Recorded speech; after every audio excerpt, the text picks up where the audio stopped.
गणेश चतुर्थी व्रत कथा। नमस्कार भाइयों बहनों, जय माँ गायत्री। आप सभी का मेरे YouTube चैनल शुभकर माही अष्टो में स्वागत है। आज के इस वीडियो में सुनते हैं गणेश चतुर्थी व्रत कथा। आप सभी से अनुरोध है, अगर आप मेरे चैनल पर पहली बार आए हैं तो प्लीज हमारे चैनल को सब्सक्राइब, वीडियो को लाइक और वीडियो को ज्यादा से ज्यादा शेयर अवश्य करें, ताकि आपके साथ साथ आपके अपने भी इस कथा का लाभ ले सकें।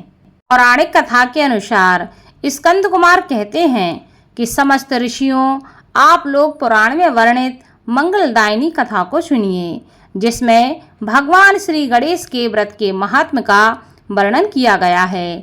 हे द्विजवरों, जिस समय पांडु पुत्रों को वनवास हुआ, वे सब धर्म परायण और भगवान कृष्ण की उपासना करते थे। एक समय की बात है कि अपनी इच्छा से भ्रमण करते हुए व्यास जी उन लोगों की कुटिया पर पहुंच गए। व्यास जी को देखकर सभी करवद्ध हो गए, उनके सम्मुख खड़े हो गए और कहने लगे, आपके दर्शन करके हम लोग धन्य हो गए और साथ ही हमारी कुटिया भी धन्य हो गई। आज आपके दर्शन से हमारा जीवन धन्य हुआ। आज हम लोगों का सब कुछ सफल हुआ, क्योंकि आज हम लोगों ने आपके दर्शन प्राप्त किए हैं। दर्शन मात्र से कष्टों का निवारण हो जाता है। आपने मेरी कुटिया में पदार्पण किया है, अतः हम लोग आपका स्वागत करते हैं। हम लोग राजयुत होकर भी आज अपने आप को धन्य मान रहे हैं।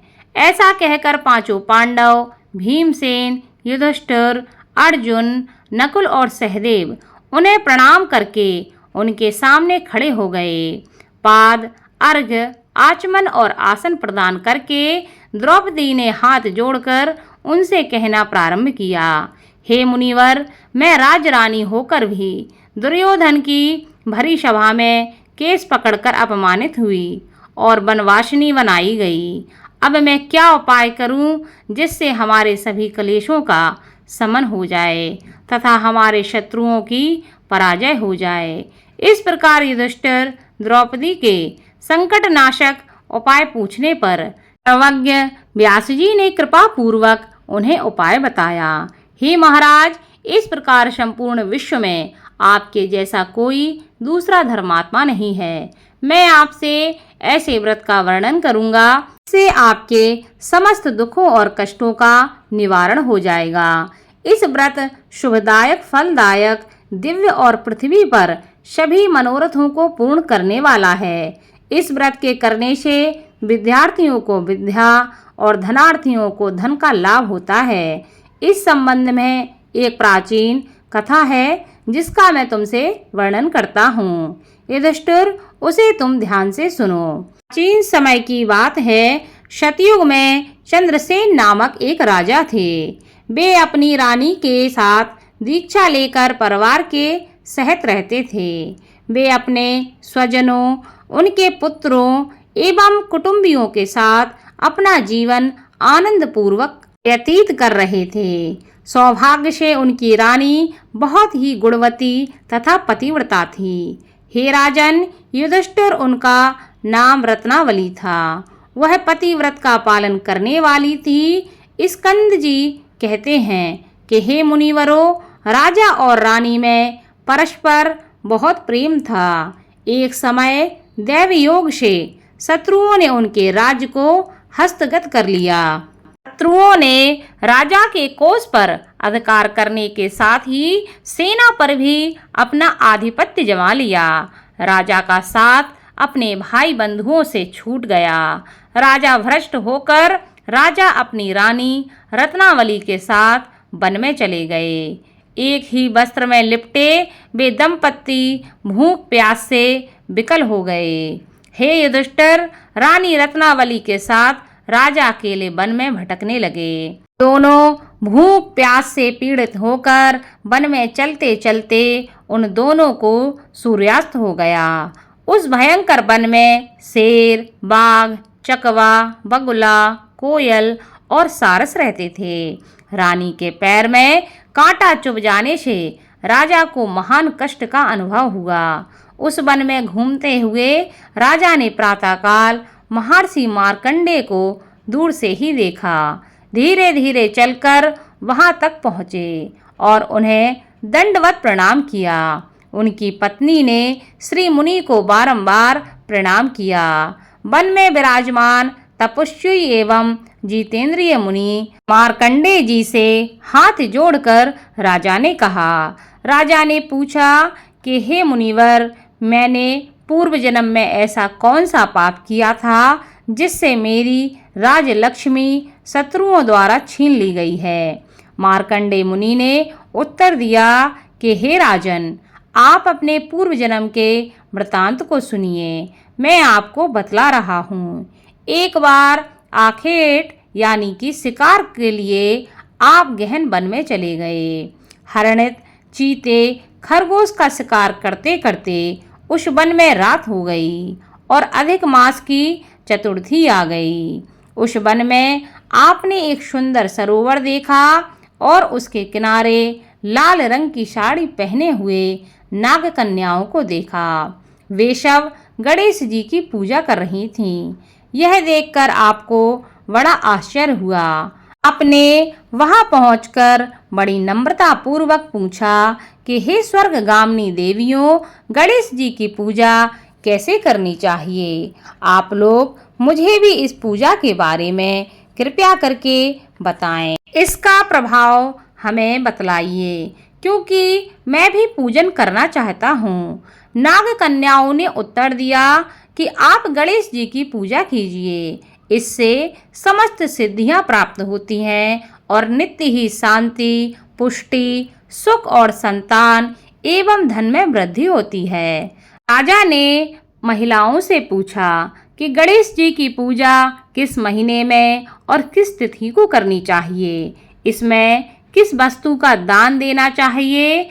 इस पूजन की क्या विधि है? आप लोग कृपया करके मुझे यह सब बताएं।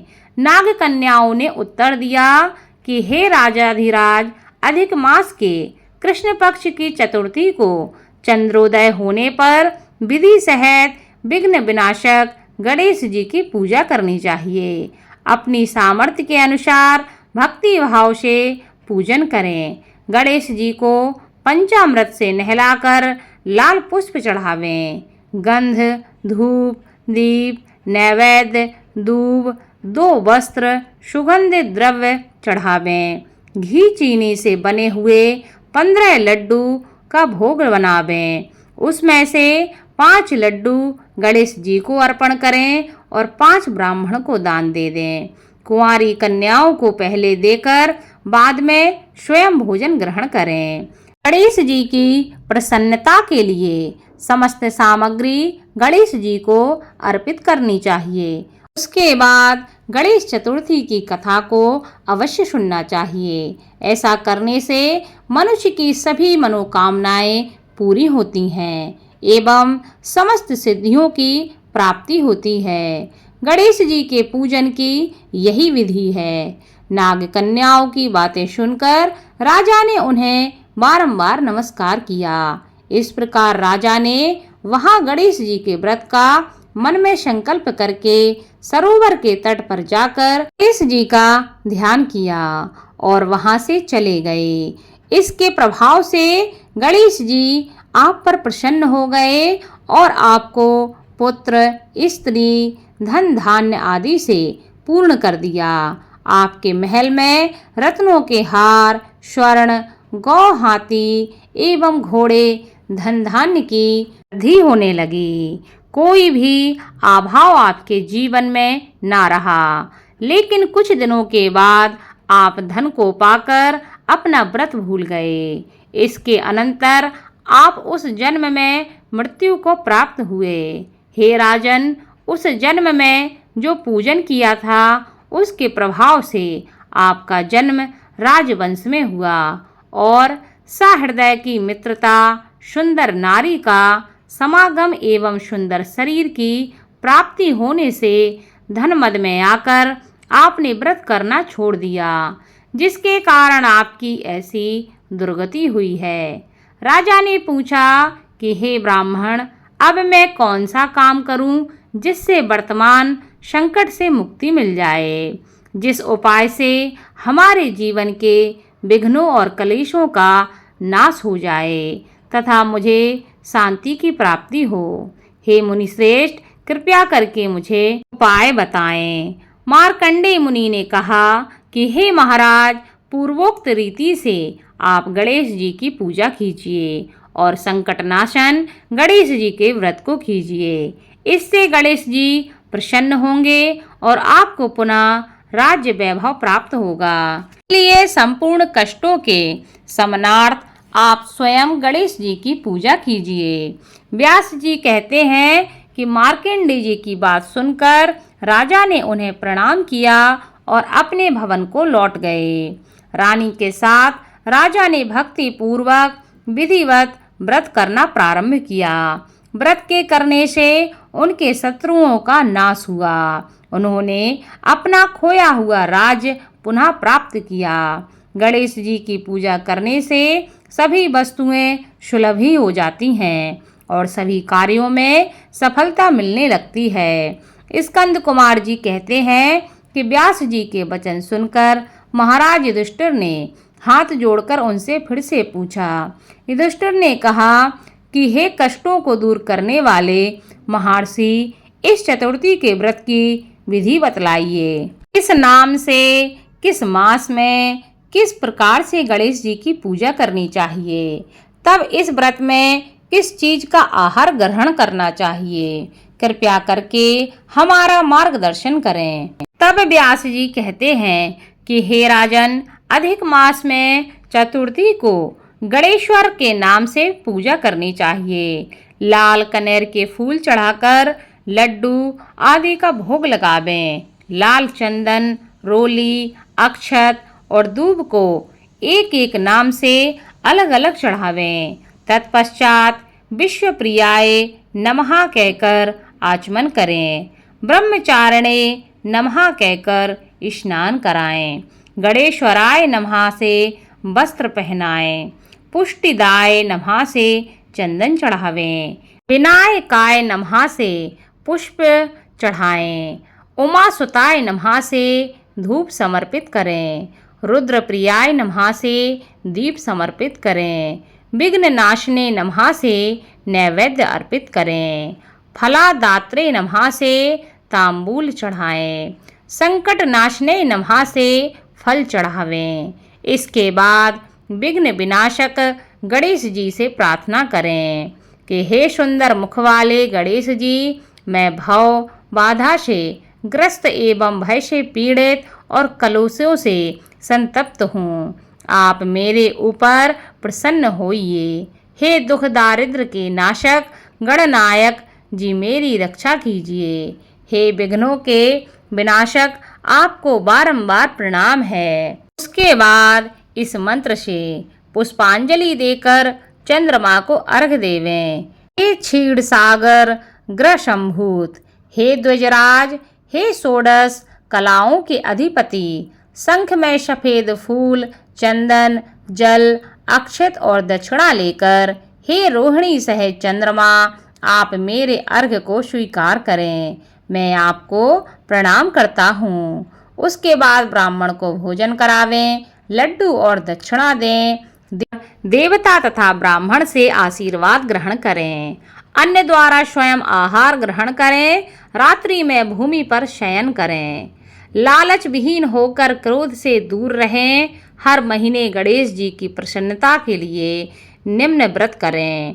इसके प्रभाव से विद्यार्थियों को विद्या, धनार्थियों को धन प्राप्ति होती है एवं कुमारी कन्याओं को सुशील वर की प्राप्ति होती है और सौभाग्यवती रहने वाली महिलाओं अगर यह व्रत करती हैं तो दीर्घ काल तक पति का सुख भोगती हैं। विधवा रहकर व्रत करने पर अगले जन्म में वह हमेशा सधवा होती हैं एवं ऐश्वर्यशालिनी बनकर पुत्र पौत्र आदि का सुख भोगती हैं और अंत में मोक्ष को प्राप्त करती हैं। पुत्रेक्षु को पुत्र लाभ एवं रोगी को रोग निवारण मिलता है। भयभीत व्यक्ति भय से रहित हो जाता है एवं बंधन में पड़ा हुआ व्यक्ति बंधन से मुक्त हो जाता है। व्यास जी कहते हैं कि हे राजन, इस प्रकार आप भी इस व्रत को कीजिए। इस संकटनाशक चतुर्थी व्रत करने से आप गणेश जी की कृपा से अपने राज्य को पुनः प्राप्त कर लेंगे। राजा युधिष्ठिर ने इस व्रत को किया। इसके प्रभाव से उन्हें संपूर्ण शत्रुओं को रणभूमि में परास्त करके भारतवर्ष का राज्य अपने अधीन कर लिया। बोलो भगवान गणेश की जय।